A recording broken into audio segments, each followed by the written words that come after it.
Hey guys, welcome to the Bold Hairspring. As always, it's me, Ivan, and what I've got here are 4 Citizen dive watches, part of the Promaster collection, which are absolutely amazing when it comes to value. For well under €300, you're getting an ISO certified dive watch with all the, well, almost all the bells and whistles that you can think of.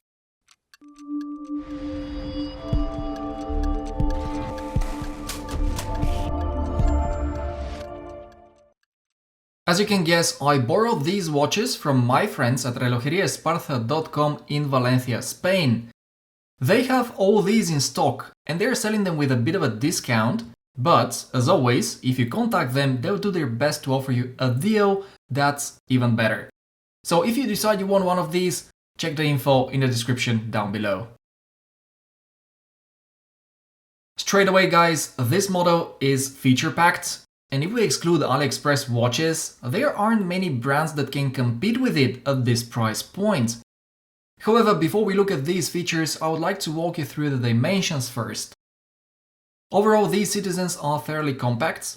Their case diameter is 41mm, the lug-to-lug is 50, while the thickness is 13.7, and finally we've got a lug width of 20mm. Now, I know, for some people the thickness of almost 14mm might sound a bit too much, but on the wrist you don't really notice it, and the watches wear extremely comfortable. But best of all, they look awesome on the wrist, and they all have a decent amount of presence, especially the colored dials. My only problem with these watches is that, depending on which dial color you go for, you're stuck with either the rubber strap or the bracelet. I mean, if you want the yellow dial model with a bracelet, not possible, unless you find a way to purchase the bracelet separately, of course. That being said, both the rubber strap and the bracelet are pretty good. The rubber strap feels soft, it's quite flexible, and it's also pretty long, which makes it ideal for diving. However, the bracelet is the one that really deserves your attention. It comes with solid links and end links, the vertical brushing matches the finishing of the case, and it comes with a ratcheting clasp, which is very easy to use. So yeah, always great guys, but I just wish I could combine either color variant with either the rubber strap or the bracelet. When it comes to the build quality, there is nothing I can complain about. These models are made of stainless steel, and as I mentioned at the very beginning, they are ISO certified divers, and so you get a screw-in crown and a screw-down case back. The mineral crystal is domed and it's very clear.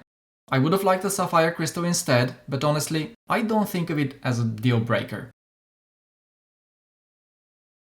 Here's also a closer look of the finishing. As you can see, it's quite industrial looking, but overall it's alright, and there are no sharp edges to interfere with the wearability. Design-wise, these remind me of the Seiko 62 Mass, although their true inspiration comes from the Citizen Challenge Diver from 1977. The case looks similar, and so do the hour markers on the dial. Other than that, the Citizen is quite different, especially when you look at the bezel and the dial. Speaking of the bezel, it has an aluminium bezel insert and a 60-click action, which is very nice. The coin edge knurling is a bit slippery, just like it is on most coin edge bezels, but as I said, the action is decent and it lines up perfectly. A quick interruption guys, Christmas is coming, so I have another giveaway for you. This is my GMT diver from DIY Watch Club. I built it myself, and although I've worn it a few times, it's literally brand new. It has a custom rotor with the name of the channel engraved, and overall it's a very decent watch. For a chance to win it, the rules are very simple. Leave a comment and subscribe if you haven't already.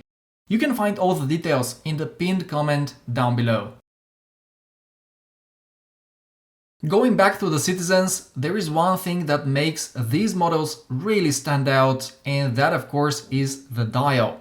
It's simple, yet beautiful, it looks nice even on a macro level, the matte texture makes the color pop in literally any light conditions, while the domed crystal makes for some really cool distortions when you look at it from an angle. In this video I'm showing you 4 of the colors you can choose from. In addition, there are also a few more which I couldn't get my hands on. I believe there is a model with a black dial and another one with a burnt orange one, and all look great in my opinion. But if I were to pick one, I would probably go for the yellow. Since these are ISO certified divers, you can expect them to perform very well in the dark. After all, one of the ISO 6425 certification requirements is adequate visibility at 25 centimeters in total darkness. As you can tell, the Citizen lume in this case is quite strong. It may lack the initial glow of Seiko's lume, but it's still very bright and long-lasting. Moving on to the movement, as most automatic Citizen watches in this price range, these models come with a Miura 8 series movement. To be exact, it's the 8204, it has 21 joules and a power reserve of 42 hours. It also hacks, you can wind it manually, and it has a day-date complication. The accuracy is stated to be between -20 to +40 seconds, and overall it's a very reliable movement. I own 2 Citizen divers which have the non-hackable version of this caliber, and both have been running very solid. So guys, if you're looking for a great looking, well-built watch with a great water resistance, long-lasting lume, and a vintage-inspired design from a reputable brand, this might be right up your alley. In my opinion, Citizen have been doing a really good job lately by releasing some fantastic value for money watches like these ones. They still come up with something weird once in a while, but overall, they've been trying to appeal to more and more people, and that's why I'll try to pay them a bit more attention here on the channel. Speaking of weird, I've got this piece of rock here, which I'm going to review in the coming couple of weeks. It's big and heavy, although it's made of titanium for the most part. It's also very expensive and definitely not for everyone. On the other hand, I'll be checking out their more mainstream GMT Series 8 as well, and to be fair, it's very nice. It's a limited edition, this one, and what's really special about it, besides the finishing, the build quality and so on, is its dial. It features a snowflake type of dial, and it looks amazing. That's all for today everyone. I really hope you enjoyed watching this video, and if you did, hitting the subscribe button will be very much appreciated. Also, let me know what's your opinion of these watches in the comments below, and if you aren't very fond of them, suggest an alternative. Take care guys, I'll see you in the next one.